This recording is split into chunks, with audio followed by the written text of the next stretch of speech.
আল্লামা সাঈদীর বিরুদ্ধে যে মামলাগুলো দিয়েছিল তার ভেতরে একটা ছিল ধর্ষণের মামলা।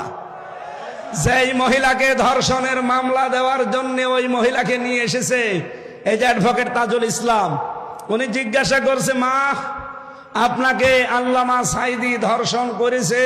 বলছে জি হ্যাঁ। আপনার জন্ম তারিখ কত, জন্ম সাল? যে 1975।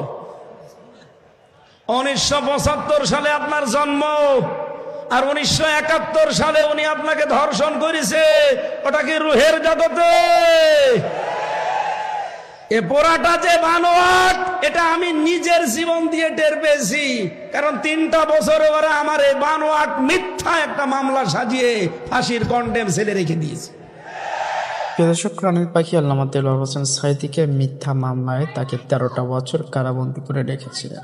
দর্শক, সাক্ষীরা বলেছেন, আমরা হারিয়ে যাইনি, পালায়ন করিনি, সাঈদী সাহেবের বিরুদ্ধে মিথ্যা সাক্ষী দিতে রাজিও হয়নি বলেই আমাদেরকে পলাতক বলা হয়েছে। 46 জন সাক্ষীর মধ্যে বাংলাদেশে কয়েকজন অত্যন্ত সুপরিচিত ব্যক্তি রয়েছে, তাদের মধ্যে শাহরিয়ার কবিরও একজন। দর্শক, আমরা চাই তাদের দৃষ্টান্তমূলক শাস্তি অবশ্যই বাংলা জমিনে হোক।